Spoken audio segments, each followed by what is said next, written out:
إن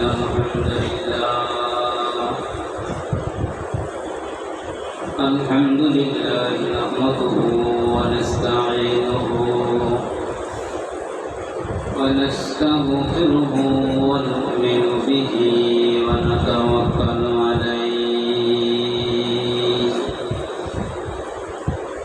ونعوذ بالله من شرور أنفسنا ومن سيئات أعمالنا من يهده الله فلا مضل له ومن يضلله فلا هادي له ونشهد أن لا إله إلا الله وحده لا شريك له ونشهد أن سيدنا ونبينا ومولانا محمدا عبده ورسوله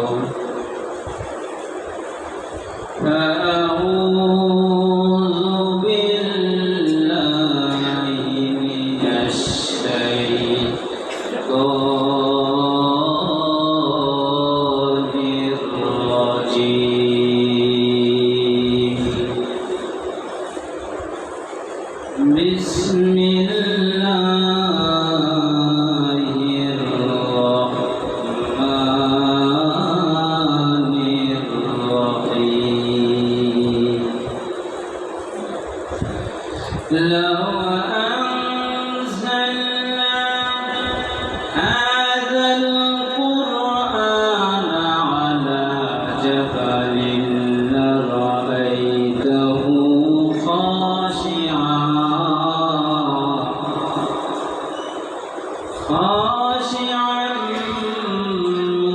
متصدعا من خشية الله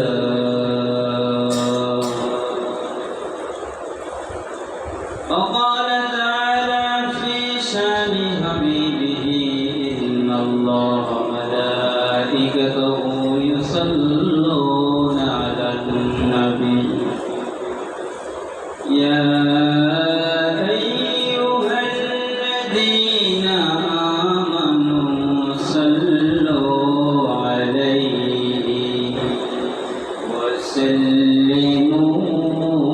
وسلموا تسليما সকলেই মহব্বতের সহিত اللهم صل على محمد وعلى آل محمد كما صليت على إبراهيم وعلى آل إبراهيم إنك حميد مجيد اللهم بارك على محمد وعلى آل محمد كما باركت على إبراهيم وعلى آل إبراهيم إنك حميد مجيد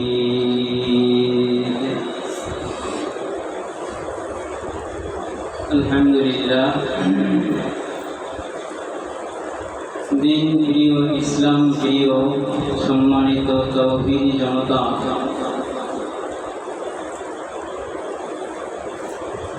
বাবার বয়সী মুরব্বী বাবাজিরা স্নেহের ছোট বন্ধুগণ যুবক বন্ধুগণ আমরা সর্বপ্রথম দয়াকর মেহেরবান মাহবুব আল্লাহ রাব্বুল আলামিনের দরবারে শুকর গুজার করছি যে আল্লাহ রাব্বুল আলামিন সাইয়্যিদুল আইয়াম জুমার দিন সাইয়্যিদুল মাকাম জুমার ঘর আল্লাহ রাব্বুল আলামিনের জিকির করার জন্য পাক পবিত্রতা অর্জন করে তিনি আলোচনা শোনার জন্য একানিষ্ঠভাবে মসজিদে এসে আলোচনা শোনার ও বোঝার তৌফিক দান করেছেন। সেই রব্বুল আলামিনের দরবারে শুকর গুজার করছি। সবাই জবান খুলে বলি আলহামদুলিল্লাহ।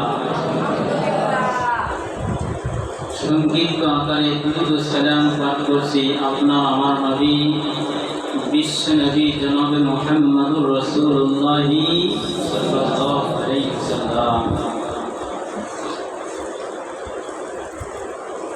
সম্মানিত হাজিরিন, আলোচনা চলতেছিল সূরা আহজাবের 33 এবং 72 নম্বর আয়াত।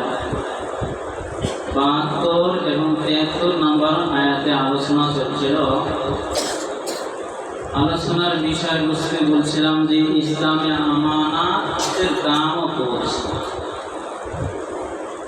তো আংশিক কিছু আলোচনা হয়ে গেছে। ইসলামে আমানতের কি জিনিস আয়াতের অর্থ বা তর্জমা অনুবাদ হয়ে গেছে। আমি মাঝখান থেকে আবার আরেকটু করব, যদি বাকি থাকে আগামী সপ্তাহে।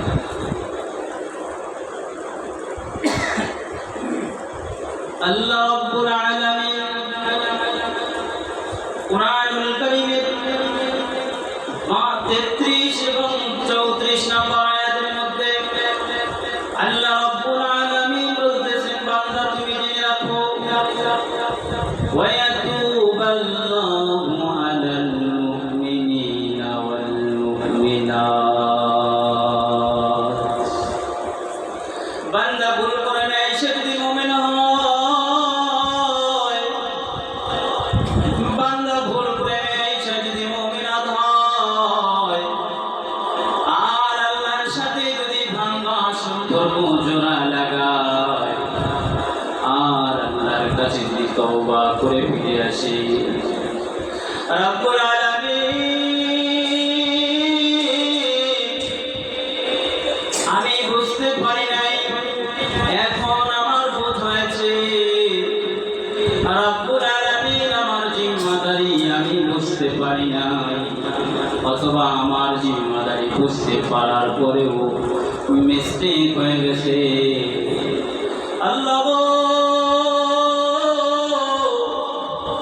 তওবা করে আপনার কাছে ফিরে আসলাম। আল্লাহ বলছেন, বান্দা তুমি যদি মুমিন হও, আল্লাহ বলছেন তুমি যদি মুনাফিক পুরুষ আর মুনাফিক নারী, মুশরিক পুরুষ আর মুশরিক নারী না হও, আমি রব্বুল আলামিন বললাম মাকানাল্লাহু গফুরুর রহিমা। ও বান্দা, তুমি তোমার রবকে সবচেয়ে বেশি ক্ষমাশীল, সবচেয়ে বেশি দয়ালু হিসাবে পেয়ে যাবা। বান্দা ভুল করেছে, এই জন্য আল্লাহ বলছেন মাকানাল্লাহু গফুরুর রহিমা। গফুর আর গফফার মানে কি? গফুর আর গফফার মানে যদি বান্দা বুঝতো, দিন রাত আল্লাহর কাছে কৃতজ্ঞ হতো। গফফার হচ্ছে আপনি যত বেশি ক্ষমা চাবেন, তত বেশি ক্ষমা করার যোগ্যতা যিনি রাখেন, তিনি হচ্ছেন গফফার। ধরে বলেন কে? যিনি বেশি ক্ষমা করার যোগ্যতা রাখেন, তিনি হচ্ছেন গফফার। ভালো ভালো করে বোঝেন, আপনি যত বেশি অপরাধ করবেন, তার থেকে তত গুণ বেশি ক্ষমা করার যোগ্যতা যিনি রাখেন, তিনি হচ্ছেন গফফার। প্রিয় ভাইরা, আজকে আলোচনার বিষয়বস্তু হচ্ছে ইসলামে আমানতের দাম ও বুঝ। জোরে বলেন তো কি? ইসলামে আমানতের দাম ও বুঝ। এইটা আমাদের মাথায় মধ্যে রাখতে হবে। শুধু আমি বলে গেলাম আর আপনারা শুনে গেলেন, এইটা নিরেট কোনো আলোচনা নয়, বরং আমাদের অনেক সময় হয় কিন্তু আমরা এই মৌলিক কথাগুলো শোনার চেষ্টা করি না, আমাদের কাছে ভালো লাগে না। আমার বন্ধুগণ, এই যে ভয় অভয় এবং ভয়ের আশঙ্কায় যেই দায়িত্ব যেই কাজগুলো কেউ নিতে চাইল না, মানুষেরা এই দায়িত্ব মাথার উপরে তুলে নিয়েছে। যেই দায়িত্ব মানুষ মাথায় নিয়েছে, এই কারণে আল্লাহ রাব্বুল আলামিন মানুষকে মর্যাদা দান করেছেন, মানুষকে শ্রেষ্ঠত্ব দান করেছেন। জয় বলেন সুবহানাল্লাহ। আল্লাহ রাব্বুল আলামিন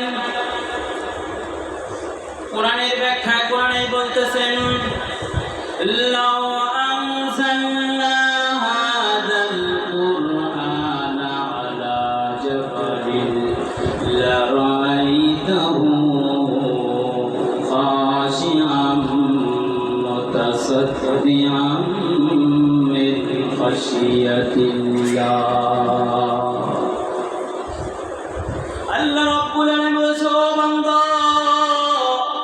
ওই যে বড় পাহাড় দেখতে পাও, সেই পাহাড়ে তুমি একবার উঠতে পেরে নিজেকে অসম্মান বোধ মনে করো। যেই পাহাড়ে উঠে তোমার দেশের পতাকা উত্তোলন করতে পারলে তুমি নিজেকে সম্মান বোধ মনে করো। যেই পাহাড়ে উঠতে গিয়ে পতাকা উঠাতে গিয়ে কত মানুষ মারা গেল, সেই পাহাড়ের নাম কি আপনারা বলেন তো দেখি? তো জানেন? সেই পাহাড়ের নাম হচ্ছে এভারেস্ট, জয়পুর পাহাড়। আল্লাহ রাব্বুল আলামিন বলেছেন, বান্দা, লারাআইতাহু খাশিআন মুতাসাদ্দিআন মিন খাশিয়াতিল্লাহ। ওই এভারেস্ট জয়পুর পাহাড়ে যদি কোরআন আসতো, তারপরও এভারেস্ট জয়পুর পাহাড় টিকতে পারতো না। এভারেস্ট জয়পুর পাহাড় চূর্ণ বিচূর্ণ হয়ে যেত।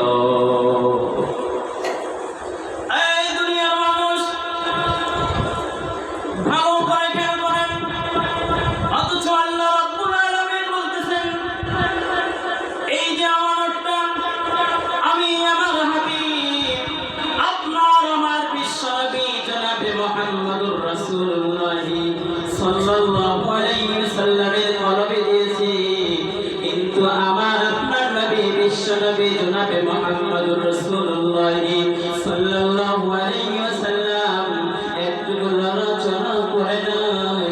আমার বন্ধুগণ, খুব ভালো করে খেয়াল করবেন, এই পৃথিবীর মধ্যে সর্বশ্রেষ্ঠ সৃষ্টি হলো আপনার আমার নবী বিশ্ব নবী জনাবে মুহাম্মদুর রাসূলুল্লাহ সাল্লাল্লাহু আলাইহি ওয়াসাল্লাম।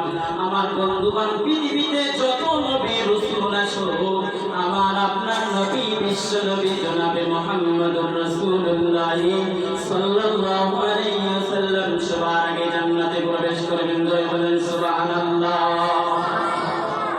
আমার বন্ধুগণ, এই পৃথিবীর মুখে এই দুনিয়ার জমিনে যত নবী রাসূলের উম্মত আসুক,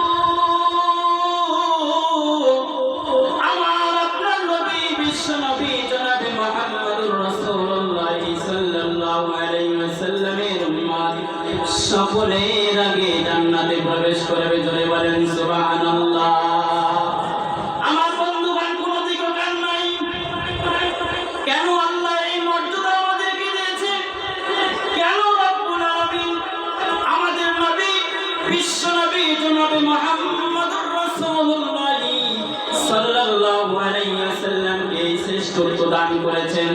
আল্লাহ বলছেন, এই আখিরি নবী জনাবে মুহাম্মদুর রাসূলুল্লাহ সাল্লাল্লাহু আলাইহি ওয়াসাল্লামের উম্মতের মাধ্যমে সর্বপ্রথম জান্নাতের দরজা খোলা হবে। কারণ হচ্ছে এই যে বিশাল বড় আমানত কোরআনে কারীমকে আল্লাহ রাব্বুল আলামিন আসমানের কাছে দিতে চেয়েছিলেন, পাহাড়ের কাছে দিতে চেয়েছিলেন, পর্বতমালার কাছে দিতে চেয়েছিলেন, জমিনের কাছে দিতে চেয়েছিলেন, কিন্তু সকলেই অপরগতা প্রকাশ করেছিল, সকলেই অক্ষমতা জানিয়েছে।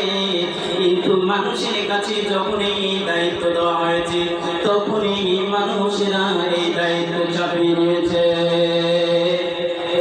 কেন আমরা শ্রেষ্ঠ? আমরা শ্রেষ্ঠ নবী পেয়েছি এবং আমাদেরকে শ্রেষ্ঠ উম্মত বলা হয়েছে। কি বলা হয়েছে?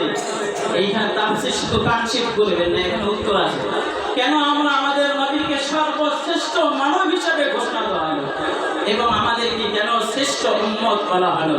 এইগুলাই আমার কারণ যে আমরা যে দায়িত্বগুলো নিতে পৃথিবীর সকল সৃষ্টিকুল অগ্রতা প্রকাশ করেছে, কিন্তু এই দায়িত্বকে মাথায় তুলে নিয়েছিল আখিরি নবীর উম্মত। এই মাথায় এই দায়িত্ব তুলে নিয়েছিল। আমার বন্ধুগণ, আল্লাহ নবীর সাহাবী হযরত ইবনে আব্বাস রাদিয়াল্লাহু তাআলা আনহু বলেন, আমানত হচ্ছে ফরজ, আল্লাহ প্রদত্ত বিধান, এগুলা মানলে পুরস্কার আছে। আমার বন্ধুগণ, না মানলে তিরস্কার আছে। বন্ধুগণ, কোনো দিকে নজর নাই, খেয়াল করে শুনেন আল্লাহ কি বলতেছেন। আল্লাহ নবী সাহাবী বলেছেন, এই যে দায়িত্ব নিল আর মানুষরা আল্লাহ দ্বীনের সম্মানের কারণে অপরাধতা জানিয়েছে, দ্বীনের সম্মানের কারণে অক্ষমতা প্রকাশ করেছে, এইরকম নয়। আল্লাহ বলছেন তোমরা এইটা করো, এই দায়িত্ব নাও। আর আমরা ঝাটকা দিয়ে বলছি না আল্লাহ পারবো না, আপনি অন্য কাউকে দেন। বিষয়টা কিন্তু এরকম নয়। এইরকম যদি করতো তাহলে আল্লাহর হুকুম অমান্য করা হতো, কিন্তু এইরকম নয়। সমস্ত পাহাড় বলেন, আসমান বলেন, জমিন বলেন, সকলেই আল্লাহ রাব্বুল আলামিনের জিম্মাদারিটুকু বুঝেছে। এই জিম্মাদারিটুকু বোঝার পরে রাব্বুল আলামিনের কাছে বলছে, আল্লাহ আমার যোগ্যতা নাই, আমার দ্বারা এটা সম্ভব নয়। এই জন্য আল্লাহ বলেছেন, এই জন্য এই দুনিয়ার মানুষকে এই সম্মান দেওয়া হয়েছে। জোরে বলেন সুবহানাল্লাহ। দুনিয়ার মানুষ ফেরেশতারা, তোমরা যদি আল্লাহ রাব্বুল আলামিনের আমানত বহন করো, তোমাদের জন্য পুরস্কার আছে। আর যদি তোমরা আমানত বহন করতে না পারো, তাহলে তোমাদের জন্য তিরস্কার আছে। জমিন, তুমি যদি আল্লাহ রাব্বুল আলামিনের আমানত বহন করো, পুরস্কার আছে, তিরস্কার আছে। ও বন্ধুগণ, এক বাক্যে পর্বতমালা বলেছে, আল্লাহ এইটা আমার দ্বারা সম্ভব নয়। জমিনও বলেছে, আল্লাহ এইটা আমার দ্বারা সম্ভব নয়। তাহলে আমার বন্ধুগণ, আসুন তো আমরা খেয়াল করি সেই আমানতটা কি, যে আমানত নিতে সকলেই ক্ষমতা প্রকাশ করেছে। আমার বন্ধুগণ, যে আমানতটা আল্লাহ রাব্বুল আলামিন মানব সৃষ্টিকুলের কাছে দিতে চেয়েছিলেন, কিন্তু সকল সৃষ্টিকুল ক্ষমতা প্রকাশ করেছেন। সেই আমানতটা হচ্ছে ইসলামের বিধিবিধান। জোরে বলেন কি? কথা বলেন, জোরে বলেন কি? ইসলামের বিধিবিধান। এই জন্য ইমাম আহমদ বাইহাকি ইবনে আবি হাতিম রাহিমাহুল্লাহ মুহাদ্দিসিনে কেরাম ব্যাখ্যা করেছেন। আমার বন্ধুগণ, হযরত ইবনে আব্বাস রাদিয়াল্লাহু তাআলা আনহু বলেছেন, দুনিয়ার মানুষের কাছে আল্লাহ রাব্বুল আলামিন চারটা জিনিস আমানত দিয়েছেন, যে আমানতগুলো শুনতে সহজ কিন্তু মানতে বড় কঠিন। জোরে বলেন কি? মানতে অনেক কঠিন। আসসালাতু আমানাতুন, নাম্বার 1 আসসালাতু আমানাতুন, আল হুজুরু আমানাতুন, আল কাইলু আমানাতুন, আল ওয়াজনু আমানাতুন। তিনি বলতেছেন দুনিয়ার মানুষের কাছে আমানত নাম্বার 1 হচ্ছে সালাত। কি বলেন? নামাজ। সালাত অর্থ কি? আমার বুঝুন, সালাত দুনিয়ার মানুষের কাছে আমানত নাম্বার 1 হচ্ছে নামাজ। জোরে বলেন কি? জোরে বলেন আরেকটু। নামাজ। 2 নম্বরে ওযু, 3 নম্বরে মিজান, 4 নম্বরে আমানত হচ্ছে মাত্র। আমার বন্ধুগণ, এই 4টার মধ্যে যদি আমরা হিসাব করি, তাহলে দেখবেন সব আমানতের মধ্যে ঢুকে গেছে। আমার বন্ধুগণ, তিনি বলেছেন দুনিয়ার সালাত, আপনার নামাজ সঠিক সময় আদায় করতে হবে, নামাজ সঠিক পদ্ধতিতে আদায় করতে হবে। আপনার যদি কেবল জানটুকু বাকি থাকে, আপনার যদি কেবল নুসটুকু বাকি থাকে, আপনার হালত কি? আপনাকে নামাজের পাবন্দি করতে হবে। জোরে বলেন, কি করতে হবে? নামাজের পাবন্দি করতে হবে। দুনিয়ার হাজারো কাজ, দুনিয়ার হাজারো ব্যস্ততা যাই থাকুক না কেন, মুয়াজ্জিন যখন মসজিদের ভিতরে হাইয়া আলাস সালাহ, হাইয়া আলাল ফালাহ বলে ডাক দিবে, তখন এই পৃথিবীর সব কাজ ফেলে দিয়ে কার ডাকে সাড়া দিতে বলেন? চলে বলেন, কার ডাকে সাড়া দিব? আল্লাহ রাব্বুল আলামিনের ডাকে সাড়া দিব। আমার বন্ধুগণ, হাসরের ময়দানে যার নামাজ ঠিক হয়ে যাবে, তার সব কিছু ঠিক হয়ে যাবে। তার মানে কি বুঝলেন? তার মানে হচ্ছে যার নামাজ ঠিক হয়ে যাবে সে 5 নাম্বার পেয়ে গেছে। বাকি গুলো কেবল হয়ে গেলে হয় সে জান্নাতের গেট পেয়ে গেছে। বাকিগুলো আমলের দ্বারা বিবেচিত হবে। আমার বন্ধুগণ, যার সালাত ঠিক, যার নামাজ ঠিক, তার সবকিছু ঠিক, সবকিছু ক্লিয়ার হয়ে গেছে। আমার বন্ধুগণ, ভিতরে ঢুকে দেখেন, আপনি ভিতরে ঢোকার পরে বিছানার উপরে বসতে পারেন, চেয়ারের উপরে বসতে পারেন, সোফার মধ্যে বসতে পারেন, আমার বোনের মধ্যে বসতে পারেন, কিন্তু আপনার জান্নাতে ঢোকার সার্টিফিকেট হয়ে গেছে। বলেন, কি হয়ে গেছে? ও বন্ধু, জান্নাতে ঢোকার, নামাজ পড়লে আমাদের জান্নাতে ঢোকার সার্টিফিকেট হয়ে গেছে। এরপরে আমরা কোথায় বসবো সেইটা আমাদের বাইরের ব্যাপার, এটা পরের কথা। আগে আমাদেরকে জান্নাতে ঢোকার সার্টিফিকেট অর্জন করতে হবে। আর এইটা একমাত্র অর্জন করা যাবে কিসের মাধ্যমে? একটু চিৎকার করে বলেন, আর একটু চিৎকার করে বলেন। আমার বন্ধুগণ, আপনারা স্টেডিয়াম দেখছেন, স্টেডিয়ামে ভিআইপি গ্যালারি আছে, প্রেসিডেন্ট বক্স আছে, জেনারেল বক্স আছে। আমার বন্ধুগণ, একজন ব্যক্তি যান ঢুকতেই পারে নাই, ঢোকার আগেই বলতেছে আগে যদি ঢুকতে পারি তাহলে কোথায় বসবো? প্রেসিডেন্ট বক্সে বসবো। আমার বন্ধুগণ বলেন, যে এই কথা বলে কোনো ফায়দা আছে? কারণ সে যে ঢুকতেই পারে নাই। আর এক ব্যক্তি স্টেডিয়ামে ঢুকে গেছে, তার পকেটে যদি টাকা থাকে তাহলে সে প্রেসিডেন্ট বক্সে বসতে পারে। আর যদি ইচ্ছা করলে সে এমনি চেয়ারের মধ্যে বসতে পারে, অথবা ইচ্ছা করলে এমনি যে সিটের মাধ্যমে পাকা করে বসার জন্য যে সিট তৈরি করছে সেটার মধ্যে বসতে পারে। আবার ইচ্ছা করলে জেনারেল বক্সে বসতে পারে, কারণ সে ভিতরে ঢোকার টিকিট তার হয়ে গেছে, ভিতরে ঢোকার সার্টিফিকেট তার হয়ে গেছে।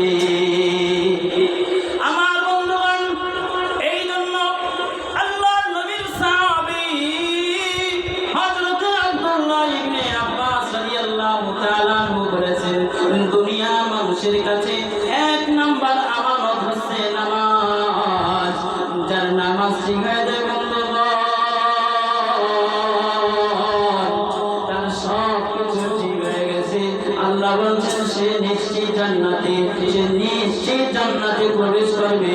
আর জান্নাতে ঢোকার পরে আমি রব্বুল আলামিন আমার বান্দাকে ভালো জান্নাত দেব না কোনটা দেব এটা আমার পরের বিষয়। আমি আল্লাহ বান্দাকে নিজেই নিজে এই মর্যাদা দান করে বলবো। ছুড়ে বলেন, চিৎকার করে বলেন, সুবহানাল্লাহ। আমার বন্ধুগণ, সময় শেষ, আরো 3টা বাকি আছে। ইনশাআল্লাহ আল্লাহ যদি তৌফিক দান করে আগামী সপ্তাহে 3টার ব্যাপারে আপনাদের সামনে আলোচনা করব। শুধু নামাজের ব্যাপারে শুনলাম, নামাজ পড়ার জন্য আরো কিছু জিনিস আছে, যে মধ্যে প্রথম নাম্বার হলো আল্লাহ বলছেন তোমার পবিত্রতা অর্জন করে আমাকে চিন্তা করতে হবে। এই জন্য হযরত আব্দুল্লাহ ইবনে আব্বাস রাদিয়াল্লাহু তাআলা বলেছেন, দ্বিতীয় নাম্বার আমানত হলো ওযু। এরপরে তখন নামাজ ঠিক, নামাজের ঠিক, ওযু ঠিক, নামাজ ঠিক, এরপরে আমাদের আরো কিছু জান্নাতের সার্টিফিকেট হয়ে গেছে। এখন আমার বাহিরে কিছু আমল আছে, আমি ব্যবসা করি, আমি মাপে কম দিচ্ছি, আমি ব্যবসা করি ওজনে কম দিচ্ছি। এই যে সাময়িক কিছু বিষয়, দুনিয়ার চলাফেরাতে কিছু জিনিস আছে, এইগুলা ঠিক করলেই আমরা জান্নাত। এই 4টা জিনিস হিসাব করলে আমরা সব কিছু এর মধ্যে ঢুকে গেছে। আল্লাহ তাআলা আপনারা আসবেন আগামী সপ্তাহে ইনশাআল্লাহ এই বাকি 3টা সংক্ষেপে ইনশাআল্লাহ আপনাদের সাথে আলোচনা করা হবে। আল্লাহ তাআলা আমাদেরকে আমল করার তৌফিক দান করুন। আখিরি দাওয়ানা আলহামদুলিল্লাহি রাব্বিল আলামিন।